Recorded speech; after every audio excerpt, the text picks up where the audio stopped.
History podcast, and today we're talking with Will Bagley, veteran historian of the American West, a fellow of the Utah State Historical Society.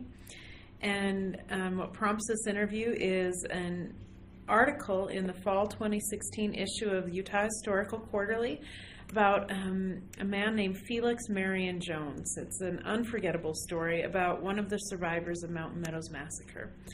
So, Will, could you set the stage for us by briefly describing the life of Felix Marion Jones? I should say I'm Holly George and Jed Rogers. Yeah, Utah Historical Quarterly. Utah Historical Quarterly. Here with Will Bagley. Thanks for coming, Will. Yeah. And we all love Utah history. And it is. I mean, I once wrote that the only two states in America that cared about their history were Texas and Utah. And then I got letters from Virginia saying, Massachusetts, come on. But in Utah, history is like water in the West. It's for fighting over. And I try to rise above that, not always successfully though. And I had breakfast with my friend historian Bill McKinnon on Saturday, and I commended him on how he's able to write Utah history without taking sides. And he basically told me, well, I don't have a dog in this fight. But almost everybody else does come down on one side of that divide or the other.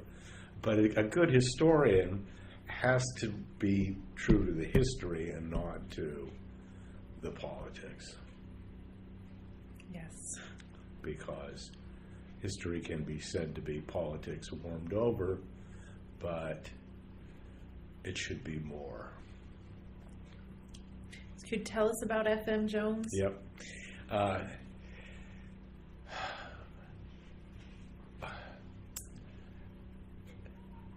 The hardest part of the horrific story of the Mountain Meadows Massacre is, for me, the most difficult aspect is, how did John D. Lee or John Higbee or William Dame or Isaac Haight or somebody persuade decent, honorable, deeply religious men to kill not merely men, but women and children, and a lot of women and children. Yeah. And among those were Felix Marion Jones's entire family. And he was apparently born in about 1855. And so he would have been a toddler at Mountain Meadows at best. He's too young to have an authentic memory of the massacre itself. And where he seems to have gotten his knowledge about it is out of books, but also the survivors. There were only 17 children, all of them under the age of 6, or under the age of 7. I think it's 7. But they would get together, and the older children who passed that mark at about 4 years, where you do have authentic memories.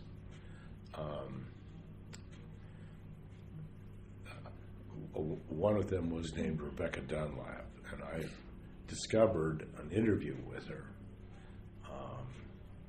done in 1875. And all of the accounts of these survivors are exceptionally powerful. They're moving.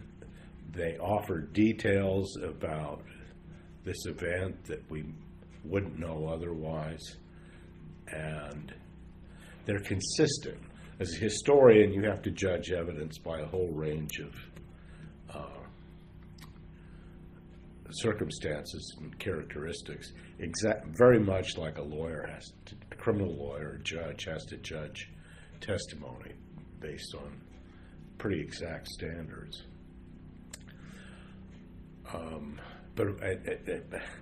And partly what strikes me about these stories is they have the ring of truth. And that's an abstraction, and we all hear that ring differently. But the memories of three particular women are among the most eloquent, four women actually, of all the evidences that survived from that event.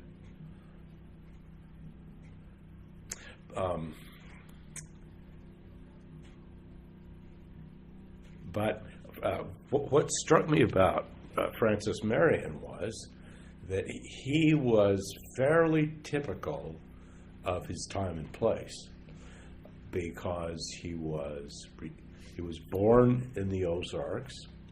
He was returned to the Ozarks.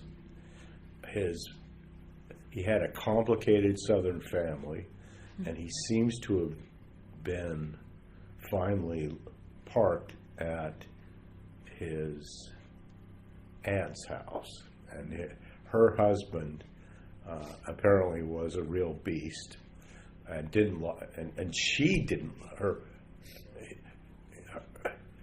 her aunt didn't like him. So families are complicated, but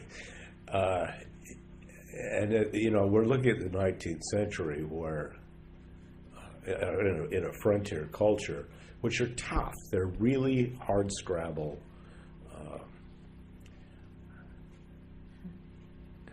difficult places for women and children.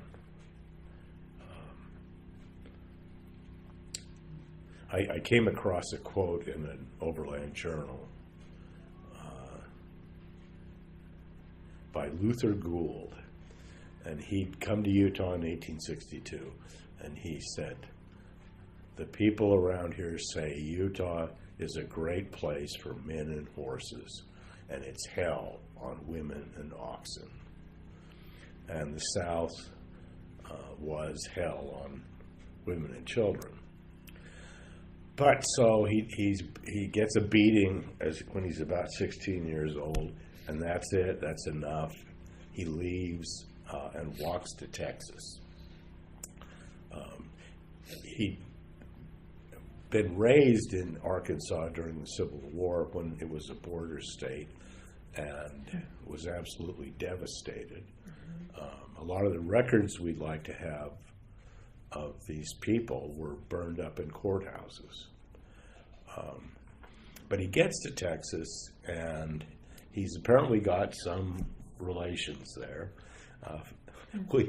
In our modern world, it's easy to forget how big families were, extended families. In Utah, we still have a sense of it because I grew up with 26 cousins.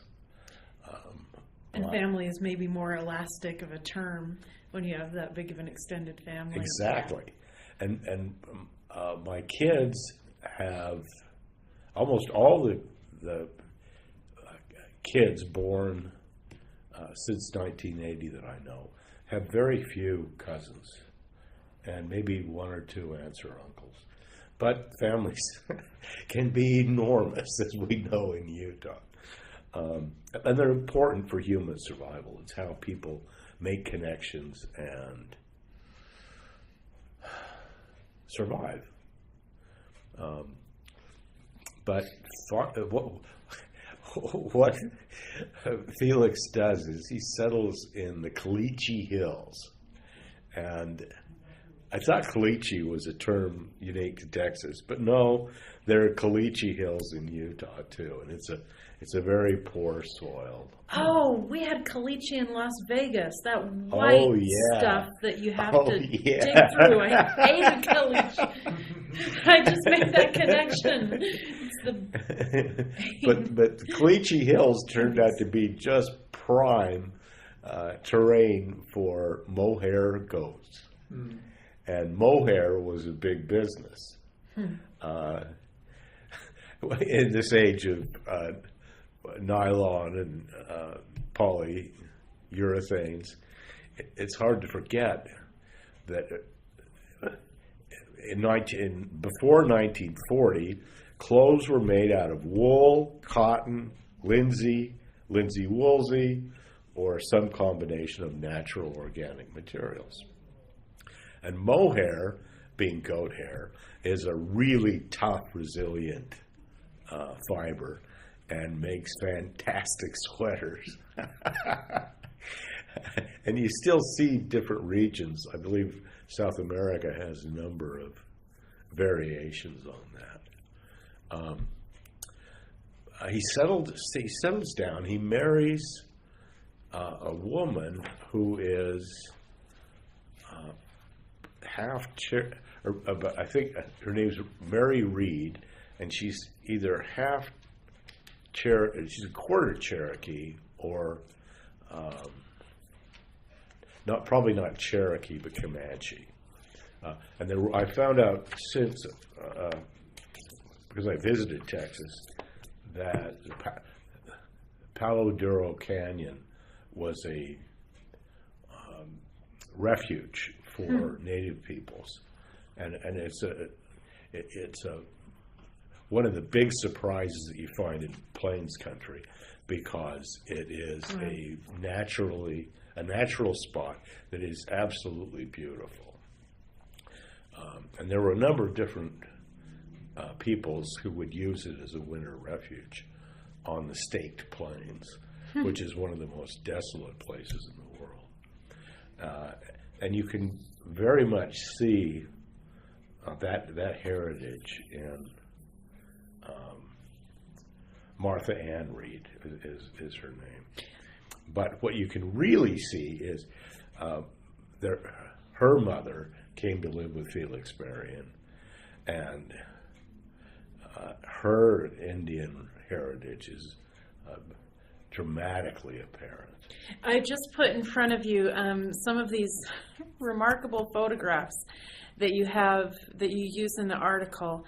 Why I did that is I want you to describe them for our listeners, because Felix Marion and Martha Ann Reed ended up having a large family. These are their children, correct? Yes.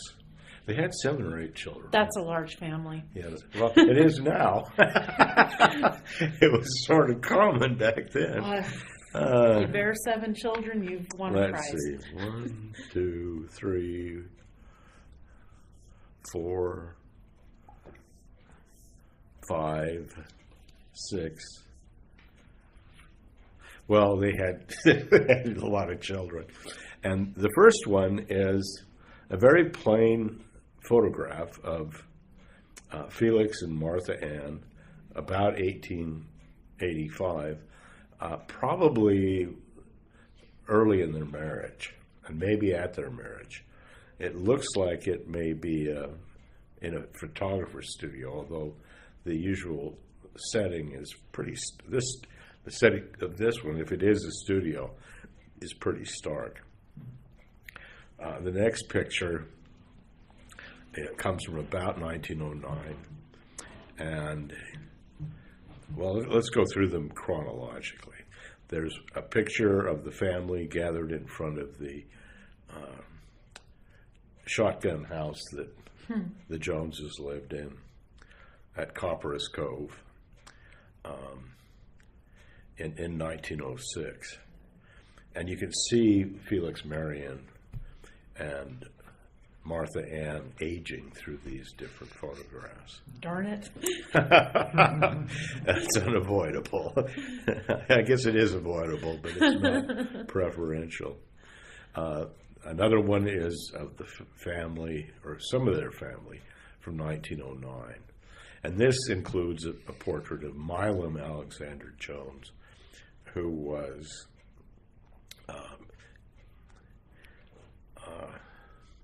the father of Felix Marion Jones's grandson, who is the other hero of this particular story. Can I interject for a moment? Yes.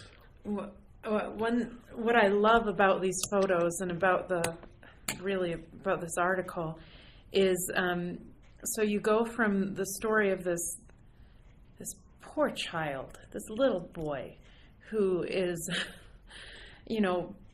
robbed of his family, sent back to a family in the South that is maybe his family, maybe.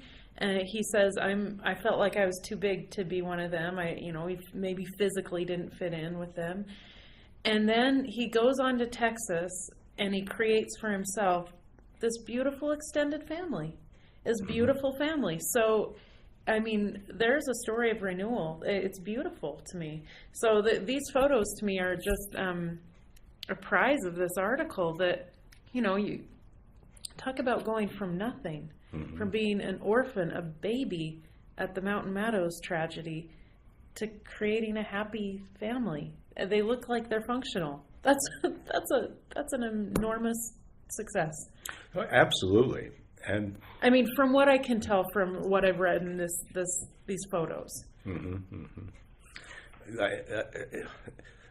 And it's funny how you'll write something and you won't realize what it's about. That's how it happens. Even until after you've written it, or sometimes until long after. But in this case, I at some point I thought, well, I'm writing a story of two great Texans, Felix Marion Jones, who was an adopted Texan, and Milam Alexander Jones, who was Felix's grandson, Milam Alexander Jones, who was a child of the Depression, served in the U.S. Army Air Corps, became one of the first Republicans in the Texas Hill Country, and they represent American characters, but even more than being about these two men, it's about family. It's about how big a role family plays in history, and how little attention. Well, it doesn't. The article isn't about that, but it's interesting that the most important elements of human existence don't often turn up in the annals of history, which are basically chronicles of human evil, wars, pestilence, struggles for power, when in fact the vast majority, I'd say more than 90% of people, spend their lives as part of families, and those who live long enough to establish families spend their days trying to make a better world for their children. And that's the untold story of humanity. And it's odd because I didn't set out to write a story like that, but that's what I believe turns up here, is how history is personal. When you get down to it, it is about individual people's experiences. And in terms of writing this story, family was absolutely essential. I have been engaged in writing about the Mountain Meadows Massacre for actively, not every day, but almost, it seems like sometimes every day, for 20 years. And I've actually been researching and writing about that since I was in college. And it is an exceptionally tough story. And I have had an inspiring role model in Juanita Brooks, and my intent when I set out was that I knew that I would have access to sources that she was denied. And I thought, well, that's what I will do, is I will build upon her work and probably extend it. But I also felt when I started that it would be difficult to go beyond her conclusion. And her conclusions are expressed concisely and powerfully at the end of her masterpiece, the Mountain Meadows Massacre. And on page 219, it is engraved on my heart. She says, while Brigham Young did not order the massacre and would have stopped it if he could, he and George A. Smith created the social conditions that made the massacre possible. And as I thought about it over the years, that's it. That's the ball game. Because once you establish who is morally responsible for an atrocity like this, everything else is details and inside baseball. But of course, an ambitious young historian is about finding those details so that you can drive the inside baseball to the World Series. But like Juanita Brooks, it's become a burdensome legacy. And when she revised the Mountain Meadows book in 1972, she talked about how she'd be relieved to be able to leave this story behind. And I've felt that several times, but the fact is, it's like what I say about trouble. Sometimes I feel like trouble follows me around like a little yapping dog. Well, because I think that, that may be true. Trouble might follow you around. But I feed the dog. But you also feel this story so deeply. And so one thing that strikes me about this piece, I mean, without this piece, your work is known for being very, very deeply committed to this story, to telling the story as accurately as you possibly can. You feel for the survivors, but yet in this piece, it seems like is the story of the Mountain Meadows even more immediate to you, even more close as a result of doing this story? Because you start the piece out by saying, well, here you have a 2-year-old toddler, and then he grows up, becomes an old man, and we have this wonderful photograph in the article of Mike standing next to his grandfather among the sheep, dated about goats. 1926. Goats. And so here you have you provide these linkages, right, that show that Mountain Meadows is so much closer to us, even though it's been 160 years, closer to us then, and emotional in some ways for the surviving, especially for the surviving family. Has it become so for you too, even closer to the subject? As a historian, I find it an exceptionally frustrating subject. And having thought about it so long, I've reached a point where I believe we know an awful lot about the Mountain Meadows Massacre, but there's a lot we don't know and that we will never know. because the men who did this crime could never bring themselves to confront the nature of what they'd done.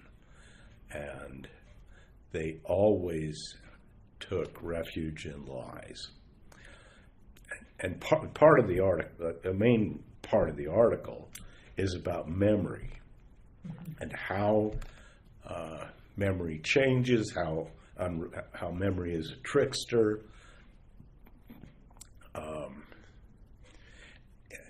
And human nature is to bend your memories to make yourself the hero of the story. And as I've gotten older, I've become more and more aware of how some of my most cherished memories probably don't resemble what actually happened at the time at all.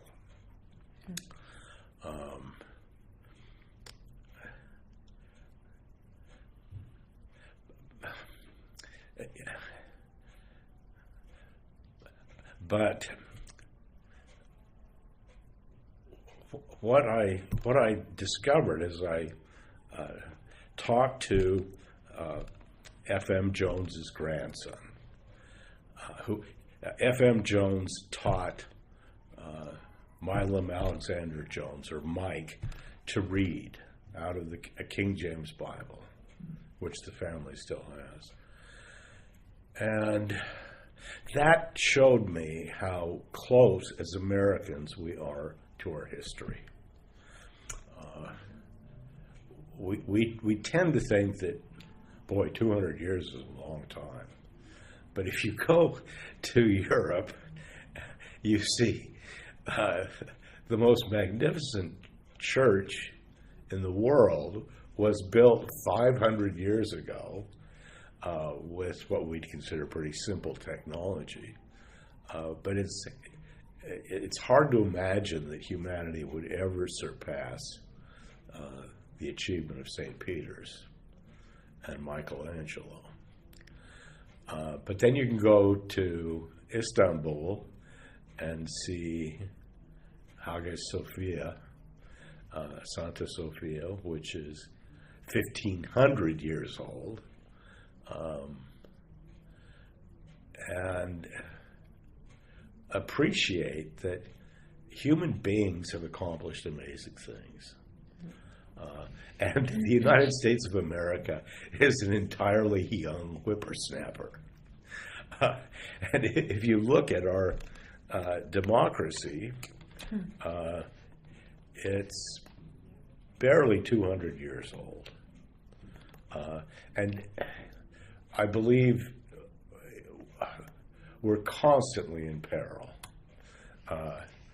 We could have lost our democracy in 1861 to the slavocrats of the South, or we could have lost it in 1864 when my distant cousin George B. McClellan wanted to make nice with the South and let our brothers go in peace, in which case we'd have had at least two nations, probably more by now. And one of them would no doubt be Deseret in the middle of the Great Basin.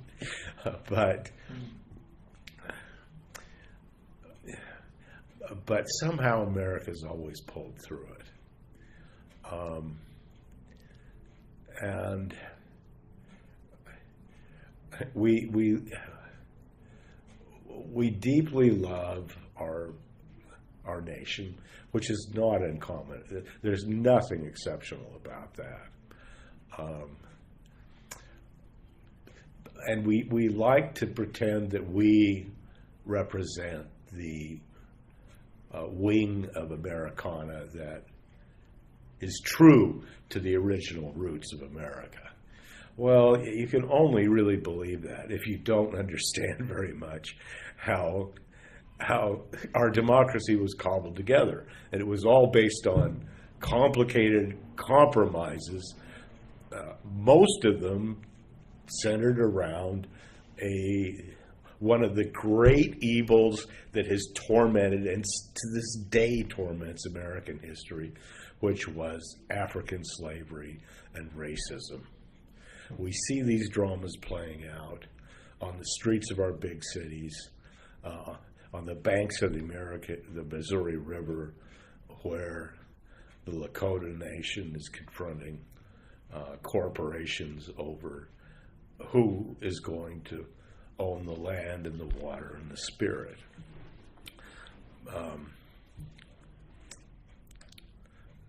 But it's another aspect of what I love about history is that it takes you to all kinds of places. And in 2008 and 2009, it took me to Wimberley, Texas, where Geraldine Jones Clayton and Bob Clayton have a vacation home on the Rio Blanco, and they invited me into their home. They had celebrated Mike, who is also known as Big Daddy's 85th birthday, and I was able to have extended conversations with a man who lived for years with a survivor of the Mountain Meadows Massacre. Can I interrupt here briefly? And Yeah. so just for our listeners, so Felix Marion Jones was the fellow who came as a little one, a toddler, and his family is killed at Mountain Meadows. He goes back to Arkansas, goes to Texas, and then has this beautiful little grandson, Milam Alexander, or Mike, and as an adult, Big Daddy Jones. And so then in 2008, you travel to Texas, and you're with Geraldine Jones Clayton, Yes. who is Big Daddy or Mike's daughter, and then Felix Marion Jones's granddaughter. So a granddaughter of a Mountain Meadows survivor. So this is all 2008. Yeah. You're meeting the grandson of a Mountain Meadows survivor. No, the grandson, and then the great granddaughter. Yeah. So there's our genealogy lesson for today, listeners. Okay. There you go. Now, I should have done this in a setup too. No, don't worry. But a big part of what has happened to me since I published my first big book on Mountain Meadows has been connecting with these families. Yeah. And I met them first in 1991, when a combined effort of descendants of Mountain Meadows and the state of Utah created what is still the most eloquent monument at Mountain Meadows, and it is on Dansill Hill, right next to Highway 28. You reach it by going up a footpath, which is accessible for wheelchairs, and it is a wall of granite which has the names of the dead that we know about inscribed on it, along with their ages. And it's right up there with the Vietnam Memorial in terms of a powerful statement and tribute to one of the many human disasters that constitute history. But anyway, so I've been to a number of commemorations and events. I tried to count them up, and it's probably about 20. But I've made extraordinary friends and had very long-lasting friendships with many of these people. Mm-hmm. And they come from the Arkansans, or they come from my people, who are the Mormons, and there are many, many friendships that have grown up between those two contrasting cultures. So I was at the bicentennial anniversary of the massacre, and it was a real spectacle. There were 400 or 500 people in attendance. The Arkansas families brought back horses and wagons and banners, and the LDS Church helped provided a big tent, and expressed their regrets. And every family that was represented, and there were among the surviving children about between 12 and 14 separate families. And they all marched together as family groups down to the event. And among them were the Joneses. And I met Geraldine Jones at the time. Geraldine is a wonderful character. She is a high-powered lady, as what an old Southern song says. And she's very much, she's in many ways a self-made woman. She's been very successful as a businesswoman in Las Vegas. And she's intelligent, charming, absolutely remarkable. And she and I made contact, and she decided for Big Daddy's 85th birthday that she'd give him a historian. Now, Big Daddy wanted Sally Denton, who wrote a popular history of Mountain Meadows, which as respected a figure as George D. Smith has told me is his favorite Mountain Meadows book.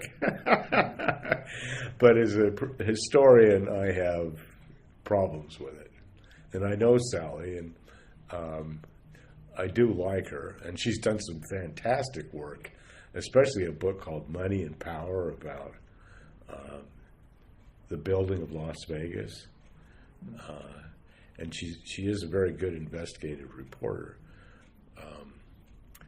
But Sally wasn't interested and wasn't available, and I was.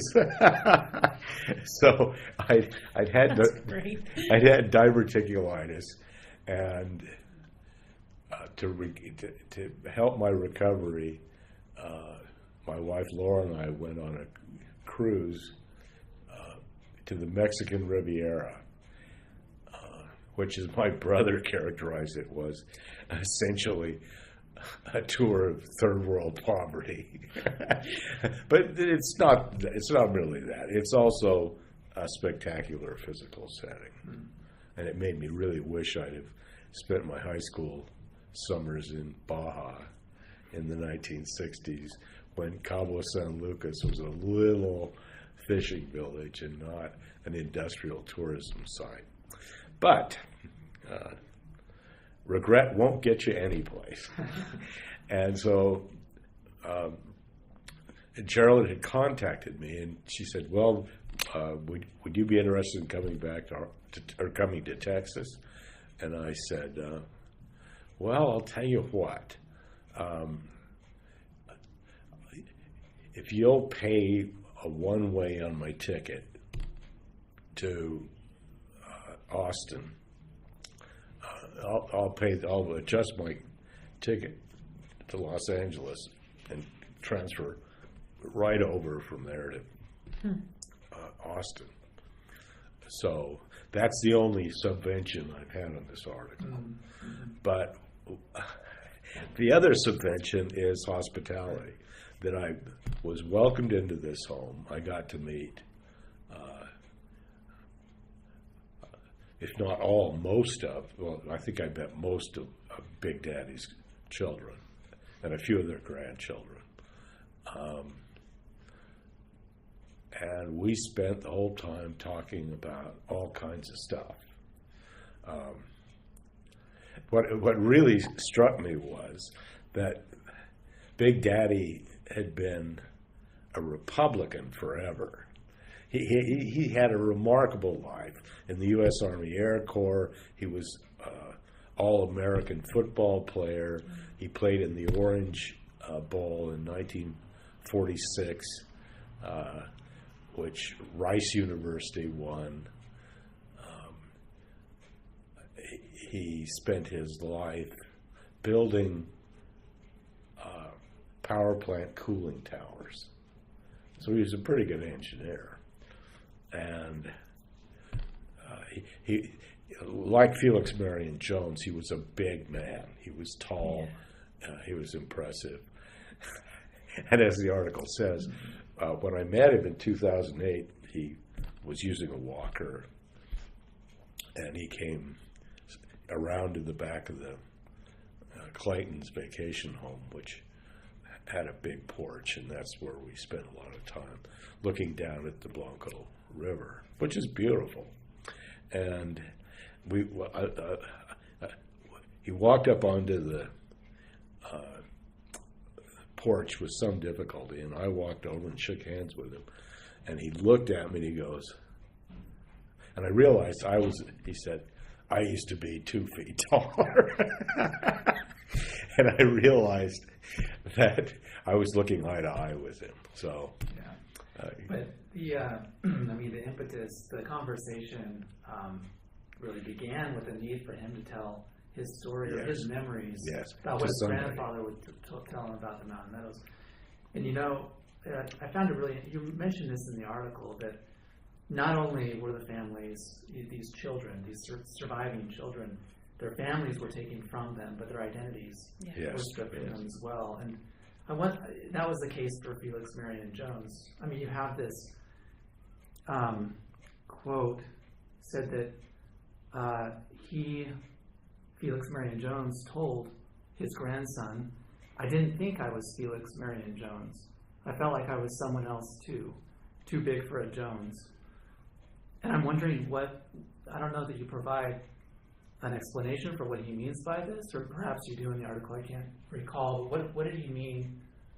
What did he mean by that he didn't feel like a Felix Marion Jones? Partly, I think it was the recollection of how difficult it had been to live with his foster Jones parents and their hostility towards him, which I have no idea where it came from. But it was hard times. It was Arkansas in the Civil War. And we today, as modern, those of us who did not experience the Great Depression or have been born after, say, 1980, can't imagine what poverty was like, what most people's lives were like through most of American history. People faced hard times. It was often a question of whether or not you'd be able to get enough food to feed your family. I've met enough people in the Depression who could tell stories about that, personal stories. And one of the most profound insight I got from this was to take that particular story, that F.M. Jones could have no certain memory of who he was or where he came from.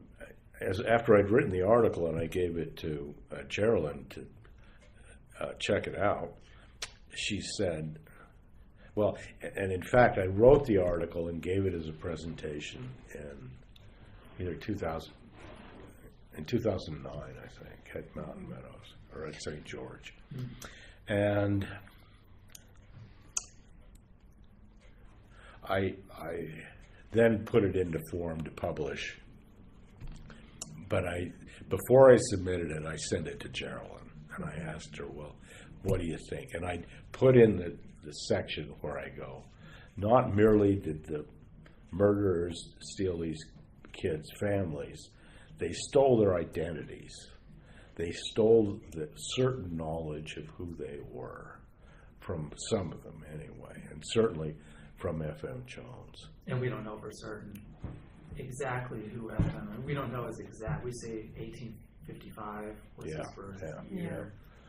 But who is? Do we know? Can you say for certain who his parents were? Is that something? No. And I don't do as deep an analysis as I've done in other places, but I was looking at it from this particular perspective of how did they identify them? I was thinking about this. And they had to rely on the older children, and the older children would often be able to identify their younger siblings, or they'd pass on the best thing they could remember. One of the children can remember they came from Johnson County, but they can't remember their last names. Well, if you think about it, I mean, he kind of had a provenance from the place of the massacre on, right? That here's a little boy, and then he ends up in, where is it, Pocket, or where a family raises him till he's what, 4? What's today Virgin? Yeah, till he's what, 4, and then government folks come and pick him and the other children up, and then he's sent on to Arkansas. So it's like he doesn't have a birth, it's just a provenance from some point on. So I was thinking about how do you even know who this person is? It's so tragic. Well, and it's also and more so darn hairy to it's even more complicated than that. Yeah. And you've got several different historians and groups of historians who've worked on this problem. You've got the Army officers who made the collection, the Indian agent who supervised it, and as I was trying to figure out which family had F.M. Jones, I first of all identified, I think it was the Williamses, and I used the church's Massacre at Mountain Meadows book.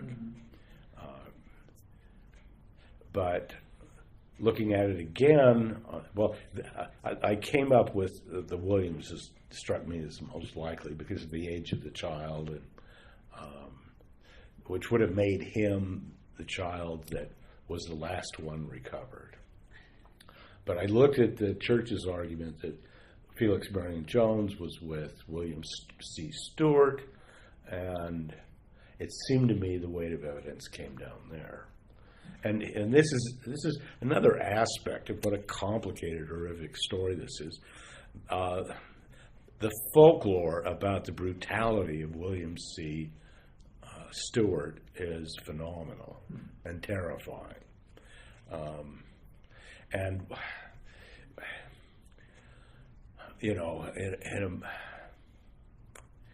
in Deseret and in Utah, we love the United States of America, but we hate the government. Well, I'm sorry, folks, but the fact is that the United States of America is represented by its government, which is representative of the American people. And what we have come down to are these government haters who always persist. They love the Constitution, they love America, but you can't have it both ways, because we don't need a big government or we don't need a small government. What we need is a good government. And when good government does its job, we have someone to protect the poor and the helpless and the disabled and the veterans and the mentally ill. And if we don't treat the least among us with the same respect and dignity that we treat the wealthiest among us, we have missed the entire message of the New Testament. Amen. But there's my. I like to.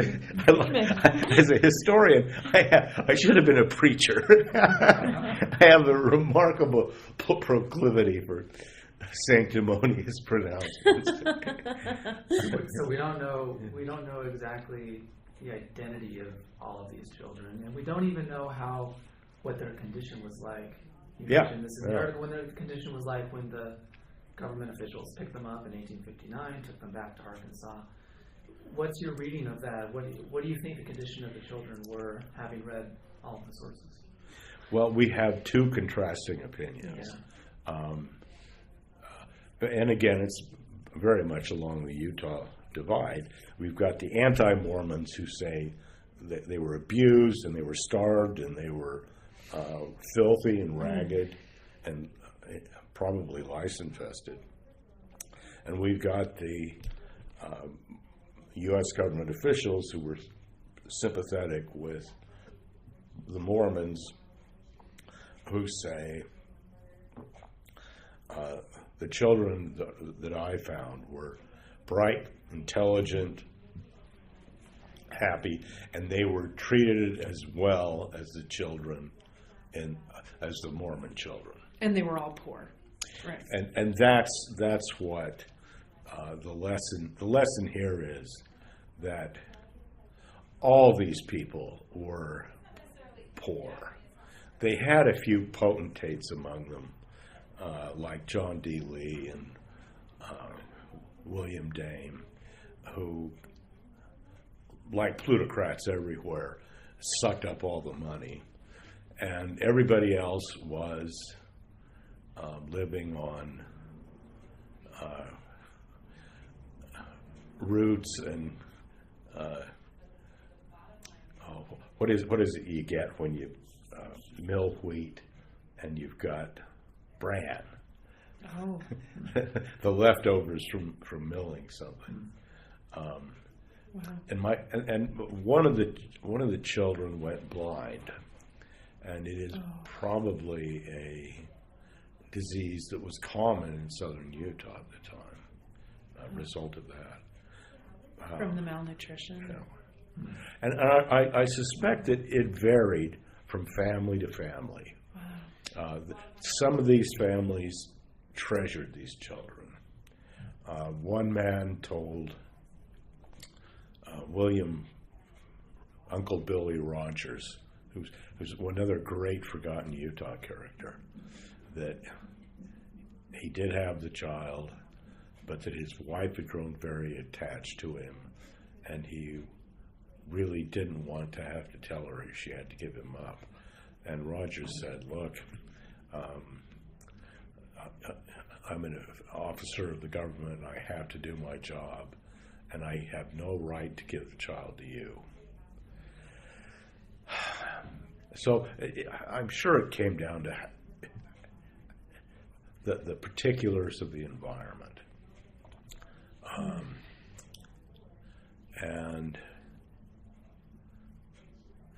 my sense is you have to be a real beast to abuse a child. But the world's full of beasts, and we don't know. Yeah. What we do know is that F.M. Jones felt that he did not carry a grudge. And to me, that's a wonderful moral lesson. And sometimes you find moral lessons in history, and sometimes you don't. But